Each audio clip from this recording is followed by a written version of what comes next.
മൂന്നാറിലെ വൻകിട കയ്യേറ്റക്കാരുടെ പൂർണ്ണ പട്ടിക നൽകാൻ മുഖ്യമന്ത്രി റവന്യൂ വകുപ്പിന് നിർദ്ദേശം നൽകി.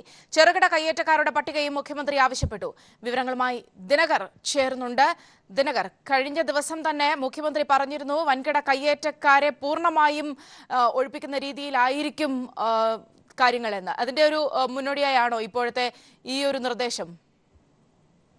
തീർച്ചയായും സൗമ്യ, മൂന്നാറിൽ ശക്തമായ നടപടികളിലേക്ക് സർക്കാർ കടക്കുന്നു എന്നതിന്റെ വ്യക്തമായ സൂചനകൾ നൽകിക്കൊണ്ടാണ് വൻകിട കയ്യേറ്റക്കാരുടെയും ചെറുകിട കയ്യേറ്റക്കാരുടെയും പട്ടിക ഉടനടി സമർപ്പിക്കാൻ മുഖ്യമന്ത്രി റവന്യൂ അധികൃതർക്ക് നിർദ്ദേശം നൽകിയിരിക്കുന്നത്. ഇടുക്കിയിലെ എത്രയും പെട്ടെന്ന് ഇതുമായി ബന്ധപ്പെട്ടുകൊണ്ടുള്ള പട്ടിക കൈമാറണം എന്ന ഒരു നിർദ്ദേശമാണ് അദ്ദേഹം മുന്നോട്ട് വച്ചിട്ടുള്ളത്.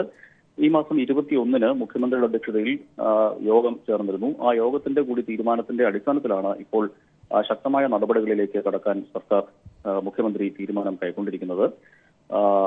വൻകിട കയ്യേറ്റക്കാരെ ഒഴിപ്പിക്കുക എന്നത് തന്നെയാണ് സർക്കാരിന്റെ ലക്ഷ്യം. അതോടൊപ്പം ചെറുകിട കയ്യേറ്റക്കാരെയും ഒഴിപ്പിക്കും. കയ്യേറ്റക്കാരെയും രണ്ടായി കണ്ടുകൊണ്ടുള്ള നീക്കമായിരിക്കും സർക്കാർ നടത്തുക. കുടിയേറ്റക്കാർക്ക് 77 മുൻപുള്ള കുടിയേറ്റക്കാർക്ക് മുഴുവൻ പട്ടയം നൽകുന്നതിനുള്ള നീക്കം സർക്കാർ നടത്തുന്നുമുണ്ട്. അതിന്റെ ആദ്യപടിയായി 6000 പേർക്ക് അടുത്ത മാസം പട്ടയം നൽകാനും തീരുമാനിച്ചിട്ടുണ്ട്. മെയ് 21-നായിരിക്കും പട്ടയമേള സംഘടിപ്പിക്കുക. 2010-ന് ശേഷം ഇടുക്കിയിൽ പട്ടയം നൽകിയിട്ടില്ല. അതായത് LDF സർക്കാർ അധികാരത്തിൽ ഇരുന്നപ്പോൾ പട്ടയം നൽകിയിരുന്നു. അതിനുശേഷം UDF അധികാരത്തിൽ വന്നതിന് ശേഷം ഒരു പട്ടയം പോലും ഇടുക്കിയിൽ നൽകാൻ കഴിഞ്ഞിട്ടില്ല. അതോടൊപ്പം തന്നെ കയ്യേറ്റക്കാരെ ഒഴിപ്പിക്കുന്ന കാര്യത്തിലും UDF സർക്കാർ അൻപെ പരാജയപ്പെട്ടിരുന്നു. എന്നാൽ ഇപ്പോൾ വീണ്ടും LDF സർക്കാർ അധികാരത്തിൽ എത്തിയതോടുകൂടി പട്ടയം നൽകുന്നതിനുള്ള നീക്കങ്ങൾ ദ്രുതഗതിയിൽ ആക്കിയിരിക്കുന്നു. അതോടൊപ്പം തന്നെ 2010-ന് ശേഷം പട്ടയത്തിനുള്ള അപേക്ഷ ക്ഷണിച്ചിട്ടുമില്ല. എന്തായാലും ഈ ജൂണോടുകൂടി വീണ്ടും പട്ടയത്തിനുള്ള അപേക്ഷ കർഷകരിൽ നിന്നും ക്ഷണിക്കാനും സർക്കാർ തീരുമാനിച്ചിട്ടുണ്ട്. അടിയന്തരമായി ഉടനടി, അതായത് 6000-ഓളം പട്ടയം മെയ് 21-ന് വിതരണം ചെയ്യും എന്നാണ് ഇപ്പോൾ നമുക്ക് മനസ്സിലാക്കാൻ കഴിഞ്ഞിട്ടുള്ളത്. അതിനുള്ള ജോലികൾ ഇപ്പോൾ ദ്രുതഗതിയിൽ പൂർത്തിയായി വരികയാണ്. അതിനുശേഷമായിരിക്കും, അതായത് ആദ്യം കയ്യേറ്റം ഒഴിപ്പിക്കുന്നതിന് മുൻപ് തന്നെ കർഷകർക്ക് പട്ടയം നൽകുന്നതിനുള്ള നടപടികൾ പൂർത്തിയാക്കുക എന്നതാണ് ഇപ്പോൾ റവന്യൂ വകുപ്പ് നടത്തിക്കൊണ്ടിരിക്കുന്നത്. ഒരേ സമയം കയ്യേറ്റം ഒഴിപ്പിക്കലും പട്ടയം നൽകുന്നതിനുമുള്ള നടപടികളുമായി മുന്നോട്ട് പോയാൽ പട്ടയം നൽകുന്നതിന് കാലതാമസം നേരിടും എന്നതുകൊണ്ട് തന്നെ അതിന് തൽക്കാലം അടിയന്തരമായി പ്രാധാന്യം കൊടുത്തുകൊണ്ട് അതിനുശേഷം കയ്യേറ്റം ഒഴിപ്പിക്കുന്നതിലേക്കായിരിക്കും സർക്കാർ നീങ്ങുക എന്നാണ് നമുക്ക് മനസ്സിലാക്കാൻ കഴിയുന്നത്. അതിന് മുന്നോടിയായിട്ടാണ് കൃത്യമായ വൻകിട കയ്യേറ്റക്കാരുടെയും ചെറുകിട കയ്യേറ്റക്കാരുടെയും പട്ടിക തയ്യാറാക്കിയതിനു ശേഷമായിരിക്കും ഒഴിപ്പിക്കൽ പ്രക്രിയ ആരംഭിക്കുക എന്നാണ് നമുക്ക് മനസ്സിലാക്കാൻ കഴിയുന്നത്. അത് ശക്തമായി തന്നെ മുന്നോട്ട് കൊണ്ടുപോകണം എന്ന നിലപാടാണ് മുഖ്യമന്ത്രിക്കും അതോടൊപ്പം തന്നെ റവന്യൂ വകുപ്പിനും ഉള്ളത്. ഒരുപക്ഷെ നമുക്കറിയാം ദിനകർ, മൂന്നാർ കയ്യേറ്റം തുടങ്ങിയപ്പോൾ മുതൽക്കേ തന്നെ കാര്യങ്ങൾ വിവാദങ്ങളിലേക്ക് കൊണ്ടുപോകാനുള്ള ഒരു ശ്രമം നടക്കുന്നുണ്ട്. ഒരു പരിധിവരെ CPI-യും CPIM-ഉം തമ്മിൽ പ്രശ്നങ്ങൾ എന്ന രീതിയിൽ പോലും ചില മാധ്യമങ്ങൾ വാർത്ത നൽകിയതിനെ കഴിഞ്ഞ ദിവസം പാർട്ടി സെക്രട്ടറി തന്നെ തിരുത്തുകയും ഒക്കെ ചെയ്തിരുന്നു. ഒരുപക്ഷെ ഇത്തരം വിഷയങ്ങൾക്കിടയിൽ നിന്നുകൊണ്ട് ഈ കയ്യേറ്റം ഒഴിപ്പിക്കൽ ഒരുപക്ഷെ ആ ഒരു ജാഗ്രത എല്ലാ വിധത്തിലും ഉൾക്കൊണ്ടുകൂടി ആയിരിക്കുമോ ഇങ്ങനെ ഒരു വലിയ ഇനിഷ്യേറ്റീവ് സർക്കാർ എടുക്കുന്നത്?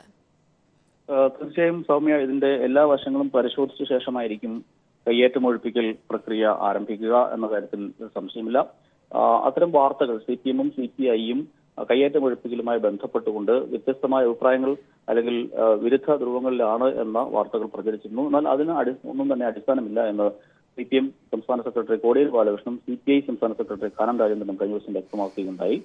അത് LDF നയമാണ്. കയ്യേറ്റം ഒഴിപ്പിക്കുക, വൻകിട കയ്യേറ്റക്കാരെയും ചെറുകിട കയ്യേറ്റക്കാരെയും ഒഴിപ്പിക്കുക എന്നുള്ളത് LDF-ന്റെ നയമാണ് എന്ന് വ്യക്തമാക്കുകയും ചെയ്തിരുന്നു. അതിന്റെ അടിസ്ഥാനത്തിൽ കൃത്യമായി മുന്നോട്ട് പോകാനുള്ള തീരുമാനങ്ങളാണ് ഇപ്പോൾ കൈക്കൊണ്ടിട്ടുള്ളത്. അതിന്റെ കൂടി അടിസ്ഥാനത്തിലാണ് ഇപ്പോൾ മുഖ്യമന്ത്രി പട്ടിക ഉടനടി സമർപ്പിക്കാൻ നിർദ്ദേശം നൽകിയിരിക്കുന്നത്. കഴിഞ്ഞ 21-ന് ചേർന്ന യോഗത്തിന്റെ കൂടി തീരുമാനമാണ് ഇത് എന്നതും വ്യക്തമാണ് സൗമ്യ. അവിടെ ദിനകർ, കഴിഞ്ഞ ദിവസം പാർട്ടി സെക്രട്ടറി പോലും പറഞ്ഞിരുന്നു ഇപ്പോൾ ഉണ്ടാകുന്ന വിവാദങ്ങൾ ഈ വൻകിട കയ്യേറ്റക്കാരെ സഹായിക്കുന്നതിന് വേണ്ടി ആണ് എന്ന തരത്തിൽ.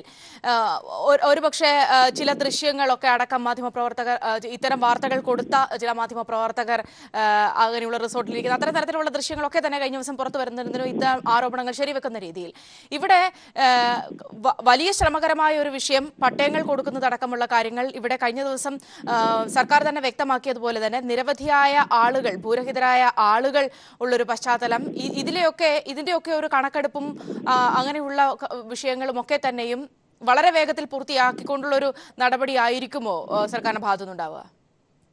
തീർച്ചയായും സൗമ്യ, കയ്യേറ്റക്കാരെയും കുടിയേറ്റക്കാരെയും വേർതിരിച്ച് കണ്ടുകൊണ്ട് ഉള്ള ഒരു നടപടിയാണ് സർക്കാർ ആലോചിക്കുന്നത്. അതുകൊണ്ട് തന്നെ കൃത്യമായ പട്ടിക തയ്യാറാക്കിയ ശേഷമായിരിക്കും ഇതുമായി ബന്ധപ്പെട്ട് ശക്തമായ നടപടികളുമായി മുന്നോട്ട് പോവുക. കുടിയേറ്റക്കാരെ ഒരു രീതിയിലും ഉപദ്രവിക്കാനോ അല്ലെങ്കിൽ അവർക്ക് എതിരായ നടപടി സ്വീകരിക്കാനോ സർക്കാർ തയ്യാറല്ല. കുടിയേറ്റക്കാരെയും കയ്യേറ്റക്കാരെയും രണ്ടായി കണ്ടുകൊണ്ടായിരിക്കും നടപടികളിലേക്ക് കടക്കുക. കുടിയേറ്റക്കാർക്ക് പട്ടയം നൽകുന്നതിനുള്ള ശക്തമായ നടപടികളും സർക്കാർ സ്വീകരിച്ചു വരികയാണ്. അതുകൊണ്ട് തന്നെയാണ് ഇപ്പോൾ അടിയന്തരമായ പട്ടിക തയ്യാറാക്കാൻ മുഖ്യമന്ത്രി നിർദ്ദേശം നൽകിയിരിക്കുന്നത്. ആ നിർദ്ദേശത്തിന്റെ അത്തരം പട്ടികയുടെ അടിസ്ഥാനത്തിൽ കൂടിയാകും കയ്യേറ്റക്കാരെ ഒഴിപ്പിക്കുക എന്നുള്ളതാണ് നമുക്ക് വ്യക്തമാകുന്നത്. അത് എത്രയും വേഗം പട്ടിക പൂർത്തിയാക്കണം എന്നുള്ള കർശന നിർദ്ദേശമാണ് ഇപ്പോൾ നൽകിയിരിക്കുന്നത്. ഒരുപക്ഷെ നമുക്കറിയാം, ഈ പാപ്പാത്തിച്ചോലയിലെ സംഭവവുമായി ബന്ധപ്പെട്ടൊക്കെ തന്നെയും ഒരു മുൻകരുതൽ വേണം എന്നുള്ള ഒരു ധാരണ പൊതുവിലുണ്ട്. അതുകൊണ്ട് ഇത്തരം പ്രതിസന്ധികളെ അല്ലെങ്കിൽ ഇത്തരം തടസ്സങ്ങളെയൊക്കെ നേരിടാനുള്ള ഒരു തയ്യാറെടുപ്പ് അത് പ്രത്യേകിച്ച് ജില്ലാ ഭരണകൂടവുമായി ഒക്കെ ബന്ധപ്പെടുത്തി എങ്ങനെയായിരിക്കും? അത്തരം നിർദ്ദേശങ്ങളൊക്കെ തന്നെയും ഉണ്ടോ? കഴിഞ്ഞ ദിവസം നടന്ന മീറ്റിങ്ങുകളിൽ തന്നെ പക്ഷേ റവന്യൂ മന്ത്രി അടക്കം ഉൾപ്പെടുത്തിയുള്ള മീറ്റിങ്ങുകളൊക്കെ തന്നെ നടന്നിരുന്നു. അതിലൊക്കെ ഈ ഒരു നിർദ്ദേശം തന്നെയാണ് ഉള്ളത്. തീർച്ചയായും അത്തരത്തിലുള്ള വിവാദങ്ങൾ ഒഴിവാക്കിക്കൊണ്ട് തന്നെയാകും ഇനിയൊരു കയ്യേറ്റമൊഴിപ്പിക്കൽ നടപടികളിലേക്ക് സർക്കാർ കടക്കുക. അത്തരം കാര്യങ്ങളൊക്കെയും കണക്കിലെടുത്തുകൊണ്ടും അല്ലെങ്കിൽ കൃത്യമായ ഒരു മാർഗനിർദ്ദേശങ്ങളുടെ അടിസ്ഥാനത്തിൽ തന്നെയാവും മുന്നോട്ട് പോവുക എന്നുള്ളതാണ് നമുക്ക് വ്യക്തമാകുന്നത്. അതിന്റെ അടിസ്ഥാനത്തിൽ തന്നെയാണ് കൃത്യമായ പട്ടിക തയ്യാറാക്കിക്കൊണ്ട് നടപടികളിലേക്ക് കടക്കാൻ സർക്കാർ ഉദ്ദേശിക്കുന്നത്. വിവാദങ്ങളും അല്ലെങ്കിൽ അത്തരം പ്രശ്നങ്ങളും ഒഴിവാക്കുക എന്ന ലക്ഷ്യത്തോടു കൂടി തന്നെയാണ് കൃത്യമായ പട്ടിക തയ്യാറാക്കി ഒഴിപ്പിക്കാനുള്ള നീക്കങ്ങളുമായി സർക്കാർ ഇനി മുന്നോട്ട് നീങ്ങുക. സൗമ്യ, മെയ് 21 മുഖ്യമന്ത്രിയും പങ്കെടുത്തുകൊണ്ട് ഒരു വലിയ പട്ടയമേള നടത്താനുള്ള ഒരു ഉദ്ദേശം സർക്കാരിനുണ്ട്. ഒരു പക്ഷേ ഏതാണ്ട് ഇത്രയേ തന്നെ 6000-ലേറെ ഏതാണ്ട് 10,000-ഓളം ആളുകൾക്ക് പട്ടയ വിതരണം എന്നത് അടക്കമുള്ള കാര്യങ്ങളാണ് പറഞ്ഞിരുന്നത്. അതിന്റെ മുന്നോടിയായിട്ടുള്ള തയ്യാറെടുപ്പുകളൊക്കെ തന്നെയും എങ്ങനെയാണ്? പട്ടയം മെയ് 21 മുഖ്യമന്ത്രി പങ്കെടുത്തുകൊണ്ട് ഇടുക്കി മൂന്നാറിൽ പട്ടയം മേള സംഘടിപ്പിച്ചിട്ടുണ്ട്. അതിനുള്ള ഒരുക്കങ്ങൾ പൂർത്തിയായി വരികയാണ്. റവന്യൂ ഉദ്യോഗസ്ഥരടക്കം അതിന്റെ പണിപ്പുരയിലാണ് ഇപ്പോൾ ഉള്ളത്. അതോടൊപ്പം തന്നെ ജൂണിൽ പുതിയ പട്ടയം നൽകുന്നതിന് വേണ്ടിയുള്ള അപേക്ഷ ക്ഷണിക്കാനും സർക്കാർ തീരുമാനിച്ചിട്ടുണ്ട്. 2010 അവസാനമായി പട്ടയത്തിനുള്ള അപേക്ഷ ക്ഷണിച്ചിരുന്നത്. അതും LDF സർക്കാരിന്റെ കാലത്തായിരുന്നു. അതിനുശേഷം UDF സർക്കാർ അധികാരത്തിൽ വന്നതിന് ശേഷം ഒരു പട്ടയം പോലും നൽകാൻ കഴിഞ്ഞിട്ടില്ല എന്നുള്ളൊരു വസ്തുത കൂടി നിലനിൽക്കുന്നുണ്ട്. ഈ പശ്ചാത്തലത്തിൽ വരുന്ന ജൂണിൽ വീണ്ടും പട്ടയം നൽകുന്നതിനുള്ള പുതിയ അപേക്ഷ ക്ഷണിക്കാനും സർക്കാർ തീരുമാനിച്ചിട്ടുണ്ട്. സൗമ്യ, ഇവിടെ കഴിഞ്ഞ ദിവസം മുൻ മുഖ്യമന്ത്രി ഉമ്മൻചാണ്ടി പറഞ്ഞിരുന്നു, UDFന്റെ സമയത്ത് കയ്യേറ്റങ്ങളൊന്നും ഉണ്ടായിട്ടില്ല, എന്നാൽ കയ്യേറ്റം ഒഴിപ്പിക്കൽ നടക്കാത്തതിന് കാരണം ഏതായാലും ഇപ്പോൾ മൂന്നാറിലെ വൻകിട കയ്യേറ്റക്കാരെ ഒഴിപ്പിക്കുന്നതിനുമായി ബന്ധപ്പെട്ടുള്ള വലിയ ഒരു നീക്കമാണ് സർക്കാരിന്റെ ഭാഗത്തു നിന്നും ഉണ്ടാകുന്നത്. വൻകിട കയ്യേറ്റക്കാരുടെ പൂർണ്ണ പട്ടിക നൽകാൻ റവന്യൂ വകുപ്പിന് മുഖ്യമന്ത്രി നിർദ്ദേശം നൽകിയിരിക്കുന്നു. 21 വലിയ ഒരു പട്ടയമേള തന്നെ സംഘടിപ്പിച്ചിരിക്കുന്ന ഒരു പശ്ചാത്തലത്തിൽ അങ്ങനെയുള്ളവരുടെ ലിസ്റ്റും കൂടി നൽകാനാണ് ഇപ്പോൾ മുഖ്യമന്ത്രി നിർദ്ദേശം നൽകിയിട്ടുള്ളത്. മറ്റു വാർത്തകളിലേക്ക്. KPCCയുടെ സ്ഥിരം അധ്യക്ഷനെ നിയമിക്കുന്നതിനെ കുറിച്ചുള്ള ചർച്ചകൾ ദില്ലിയിൽ പുരോഗമിക്കുന്നു. രമേശ് ചെന്നിത്തല ഇന്ന് രാഹുൽ ഗാന്ധിയുമായി കൂടിക്കാഴ്ച നടത്തും. അധ്യക്ഷ സ്ഥാനത്തേക്കുള്ള പട്ടിക AI ഗ്രൂപ്പുകൾ ഹൈക്കമാൻഡിന് കൈമാറി. പുതിയ അധ്യക്ഷനെ ഹൈക്കമാൻഡ് നിർദ്ദേശിക്കുമെന്ന സാഹചര്യത്തിൽ കേന്ദ്ര നേതൃത്വത്തെ സ്വാധീനിക്കാനുള്ള നേതാക്കളുടെ ശ്രമങ്ങൾ ദില്ലിയിൽ സജീവമാണ്. AI ഗ്രൂപ്പുകളുടെ പിന്തുണയോടെ മുതിർന്ന നേതാക്കൾ രംഗത്തുണ്ട്. നിയമസഭാ കക്ഷി നേതാവ് I ഗ്രൂപ്പിൽ നിന്നും രമേശ് ചെന്നിത്തല ആയതിനാൽ KPCC അധ്യക്ഷ സ്ഥാനം A ഗ്രൂപ്പിന് വേണമെന്നാണ് ആവശ്യം. ഇരു ഗ്രൂപ്പുകളും അധ്യക്ഷ സ്ഥാനത്തേക്കുള്ള പേരുകളടങ്ങിയ പട്ടിക ഹൈക്കമാൻഡിന് കൈമാറി. കേരളത്തിന്റെ സംഘടനാ ചുമതലയുള്ള ജനറൽ സെക്രട്ടറി മുഗൾ വാസ്നിക് കഴിഞ്ഞ ദിവസം രാഹുൽ ഗാന്ധിയെ കണ്ട് പുതിയ അധ്യക്ഷ സ്ഥാനം ചർച്ച ചെയ്തു. 2 ദിവസത്തിനുള്ളിൽ ഹൈക്കമാൻഡ് KPCC അധ്യക്ഷനെ പ്രഖ്യാപിക്കുമെന്നാണ് സൂചന. അതേസമയം കഴിഞ്ഞ ദിവസം ദില്ലിയിൽ നടന്ന കേരള നേതാക്കളുടെ യോഗത്തിൽ പങ്കെടുക്കാൻ കഴിയാത്ത രമേശ് ചെന്നിത്തല ഇന്ന് ദില്ലിയിൽ രാഹുൽ ഗാന്ധിയുമായി കൂടിക്കാഴ്ച നടത്തും. News bureau, Delhi. തൃശൂർ പൂരത്തിന് ഇന്ന് കൊടിയേറും. തിരുവമ്പാടി ക്ഷേത്രത്തിലാണ് ആദ്യം കൊടിയേറുക. കൊടിമരത്തിന്റെ പാരമ്പര്യ അവകാശികൾ ഭൂമിപൂജ നടത്തിയ ശേഷം കൊടിക്കൂറ ചാർത്തി ദേശക്കാർ ഉപചാരപൂർവ്വം കൊടിയുയർത്തും. രാവിലെ 11-നാണ് തിരുവമ്പാടിയുടെ കൊടിയേറ്റം. തുടർന്ന് പാറമേക്കാവിന്റെ കൊടിയേറ്റം. ഒപ്പം നടുവിലാലിലും നായ്ക്കനാലിലും കൊടിയുയരും. പിന്നീട് ക്ഷേത്ര നടക്കലെ പാലമരത്തിലും മണികണ്ഠൻ ആൽത്തറയിലും കൊടിനാട്ടും. ഘടകപൂരങ്ങളുടെ ക്ഷേത്രങ്ങളിലും ഇതോടൊപ്പം കൊടിയുയരും. May 5-നാണ് Thrissur Pooram.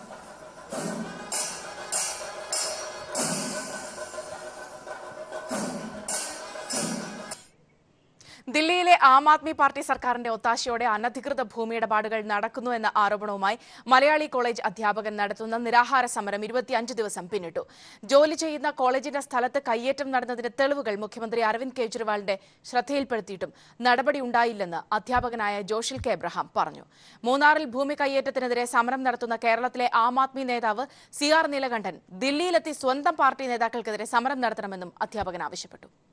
ജോഷിൽ K Abraham ജോലി ചെയ്യുന്ന 2007 ആരംഭിച്ച GB പന്ത് എഞ്ചിനീയറിംഗ് കോളേജ് ഇപ്പോഴും പ്രവർത്തിക്കുന്നത് GB പന്ത് പോളിടെക്നിക് കോളേജിന്റെ പഴയ ഹോസ്റ്റലിൽ. ഇവിടെ സർക്കാരിന് 65 ഏക്കർ സ്ഥലമുണ്ടായിട്ടും കോളേജിന് കെട്ടിടമോ സ്ഥലമോ അനുവദിച്ചില്ല. പിന്നീട് ആരംഭിച്ച സ്വകാര്യ സർക്കാർ സംരംഭമായ ഇന്ദ്രപ്രസ്ഥ ഇൻസ്റ്റിറ്റ്യൂട്ട് ഓഫ് ഇൻഫർമേഷൻ ടെക്നോളജിക്ക് ഇതേ സ്ഥലത്ത് 25 ഏക്കർ സ്ഥലം അനുവദിച്ചു. 25 ഏക്കറിന് പകരം 65 ഏക്കർ സ്ഥലവും ഇവർ പ്ലാനിൽ ഉൾപ്പെടുത്തി.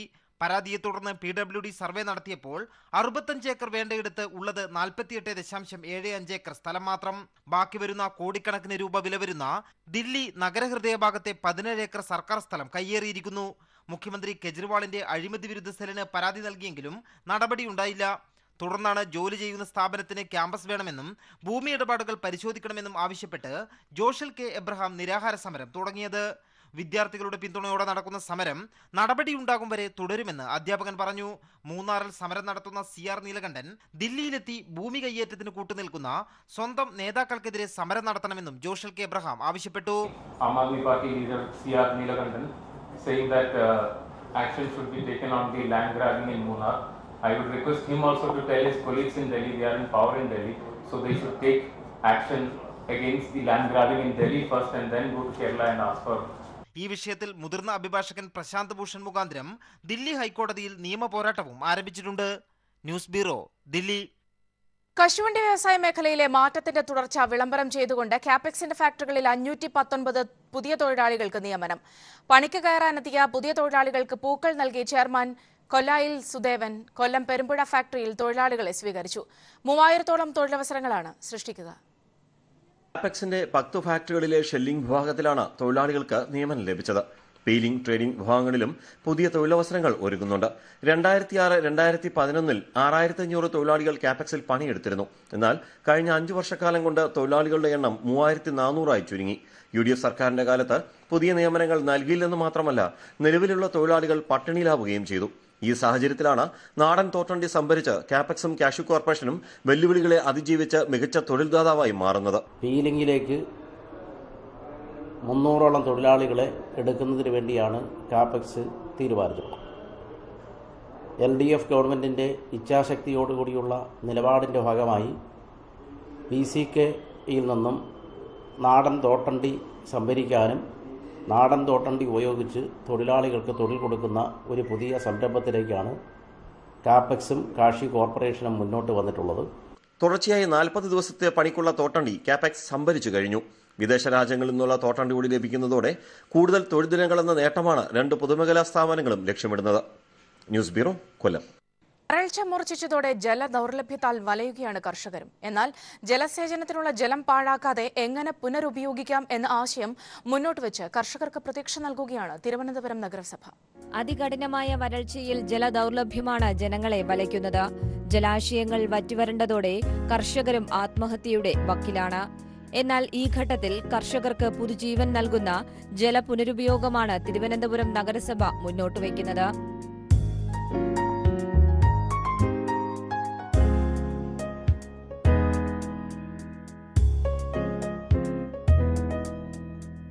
ഇതെങ്ങനെ എന്നല്ലേ? മത്സ്യകൃഷി നടത്തുന്ന കുളമാണിത്. ഈ കുളത്തിലെ വെള്ളം അടുത്തതായി താറാവുകളുടെ കൃഷിക്ക് ഉപയോഗിക്കുന്നു. തുടർന്ന് അവിടെ നിന്നും ഉപയോഗിച്ച് വെള്ളം കളയുന്നതിന് പകരം അത് നെൽകൃഷിക്കായി ഉപയോഗിക്കുന്നു. കൃഷിവകുപ്പ് ഡെപ്യൂട്ടി ഡയറക്ടർ ജയശ്രീ, ജലസേചനത്തിന് ഉപയോഗിക്കുന്ന വെള്ളം തന്നെ നമുക്ക് ഏറ്റവും എഫിഷ്യൻ്റായിട്ട്, പരമാവധി എഫിഷ്യൻ്റായിട്ട് ഉപയോഗിക്കാൻ കഴിയും. അതിൻ്റെ ഒരു മാതൃകയാണ് നമ്മളിവിടെ കാണിച്ചിട്ടുള്ളത്. മറ്റേ വെറുതെ വെളിയിലേക്ക് കളയേണ്ടി വരുന്ന വെള്ളം നമ്മൾ ഈ ചെടിക്ക്, അതായത് പിന്നെ നമ്മുടെ നെൽകൃഷിക്കാണെങ്കിലും ചെടികൾക്കാണെങ്കിലും നമുക്ക് ഉപയോഗിക്കാൻ കഴിയുന്നു അതിനുള്ള ഒരു മോഡലാണ് നമ്മളിവിടെ കാണിച്ചിരിക്കുന്നത്. കൃഷിക്കായി ഉപയോഗിക്കുന്ന വെള്ളത്തിന്റെ ദുരുപയോഗവും ഇത് തടയുന്നു. ഇത് നഗരസഭയുടെ ഒരു ഡെമോൺസ്ട്രേഷൻ മാത്രമാണ്. എന്നാൽ ഇത് മാതൃകയാക്കിയാൽ വരൾച്ചയിൽ ജീവിതം വഴിമുട്ടിയ കർഷകന് അത് പ്രതീക്ഷയുടെ നാമ്പുകൂടിയാകും. News bureau, Thiruvananthapuram. ജനകീയ കൂട്ടായ്മയിൽ വിളഞ്ഞ മെത്രാൻ കായൽ ബ്രാൻഡഡ് റൈസ് വിപണിയിലേക്ക്. ഓയിൽ പാം ഇന്ത്യയുടെ വെച്ചൂർ മോഡേൺ റൈസ് മില്ലിൽ കുത്തിയെടുത്ത തവിടോടുകൂടിയ അരി അടുത്തയാഴ്ച വിൽപ്പനയ്ക്കെത്തും. UDF സർക്കാർ റിയൽ എസ്റ്റേറ്റ് കമ്പനിക്ക് നികത്താൻ വിട്ടുകൊടുത്ത നിലത്താണ് LDF സർക്കാരിന്റെ ഇച്ഛാശക്തിയിലൂടെ വിത്ത് വിതച്ചത്. മെത്രാൻ കായൽ പാടശേഖരത്തു നിന്ന് ലഭിച്ച 350 ടൺ അരി ഓയിൽ പാം ഇന്ത്യയുടെ വെച്ചൂർ മോഡേൺ റൈസ് മില്ലിൽ എത്തിച്ചു കഴിഞ്ഞു. 1 കിലോ നെല്ലിന് 22 രൂപ 50 പൈസ നിരക്കിൽ കർഷകർക്ക് നൽകുകയായിരുന്നു നെല്ല് സംഭരണം. പൂർണ്ണമായും ജൈവരീതിയിൽ കൃഷി ചെയ്ത മെത്രാൻ കായലിൽ കൊയ്ത്ത് അവസാന ഘട്ടത്തിലെത്തിയ സാഹചര്യത്തിൽ ഇനിയും 200 ടൺ നെല്ല് വെച്ചൂർ മില്ലിലെത്തുമെന്നാണ് പ്രതീക്ഷിക്കുന്നത്. റൈസ് മില്ലിലെ ആധുനിക പാർബോളിംഗ് യന്ത്രത്തിൽ പോഷകഗുണം നഷ്ടപ്പെടാത്ത വിധം നെല്ല് പുഴുങ്ങിക്കുത്തിയാണ് അരിയാക്കുന്നത്. തവിട് കളയാത്ത അരി 2, 5, 10 കിലോ പാക്കറ്റുകളിലാക്കിയാണ് വിൽക്കാൻ ഉദ്ദേശിക്കുന്നതെന്ന് oil palm India chairman Vijayan Kunissery പറഞ്ഞു. അപ്പോൾ ആ നെല്ല് മുഴുവൻ ഓയിൽ പാം ഇന്ത്യ സംസ്കരിച്ച് അരിയാക്കി ഈ മാർക്കറ്റിൽ എത്തിക്കുമെന്ന് അന്ന് ബഹുമാനപ്പെട്ട കൃഷി വകുപ്പ് മന്ത്രി പറഞ്ഞു. അതിന്റെ അടിസ്ഥാനത്തിൽ ഇപ്പം ഞങ്ങൾ 312 മെട്രിക് ടൺ നെല്ല് ഇതുവരെ സംഭരിച്ചു. ചക്രം ചവിട്ടുന്ന കർഷകനും നെൽക്കറ്റയേന്തിയ കർഷക തൊഴിലാളിയും വള്ളംകളിയും കരിമീനും നെൽപ്പാടവും അടങ്ങുന്ന കുട്ടനാടൻ പശ്ചാത്തലമാണ് മെത്രാൻ കായൽ ബ്രാൻഡ് അരിയുടെ പാക്കറ്റിന്റെ പുറത്തെ ചിത്രം. വയലുകളും ജലസ്രോതസ്സുകളും നികത്തിയുള്ള വികസനത്തിലുള്ള ബദൽ മാതൃകയാണ് മെത്രാൻ കായലിൽ കൃഷിയിറക്കി അരി ഉൽപ്പാദിപ്പിച്ച് വിപണിയിലെത്തിക്കുന്നതിലൂടെ LDF സർക്കാർ ലോകത്തിന് പകരുന്നത്. TP Prashanth, news bureau, Kottayam. Punarjani charitable trust സ്ഥാപകൻ ജോൺസ് കെ മംഗലം രചിച്ച ആരോഗ്യത്തിന് ഹാനികരം മലയാളികളുടെ ആസക്തികൾ എന്ന പുസ്തകം തൃശൂരിൽ പുറത്തിറക്കി. കൈരളി TV മാനേജിംഗ് ഡയറക്ടറും മുഖ്യമന്ത്രിയുടെ മാധ്യമോപദേഷ്ടാവുമായ ജോൺ ബ്രിട്ടാസ് ആണ് പുസ്തകത്തിന്റെ പ്രകാശനം നിർവഹിച്ചത്. കേരള സമൂഹത്തെ ബാധിച്ചിരിക്കുന്ന ആസക്തികളെയും ലഹരികളെയും തുറന്നുകാട്ടുന്ന പുസ്തകം DC ബുക്സ് ആണ് പ്രസിദ്ധീകരിച്ചത്. കുടിയന്റെ കുംഭസാരം എന്ന ആത്മകഥാപരമായ കൃതിയിലൂടെ ശ്രദ്ധേയനായ ജോൺസ് കെ മംഗലത്തിന്റെ പുതിയ പുസ്തകമാണ് തൃശൂരിൽ പുറത്തിറക്കിയത്. 36 വയസ്സുവരെ ലഹരികൾക്ക് അടിമയായിരുന്ന ശേഷം ആസക്തികളിൽ നിന്ന് വിമുക്തി നേടിയ ജോൺസന്റെ 3ാമത്തെ പുസ്തകമാണ് ആരോഗ്യത്തിന് ഹാനികരം മലയാളിയുടെ ആസക്തികൾ.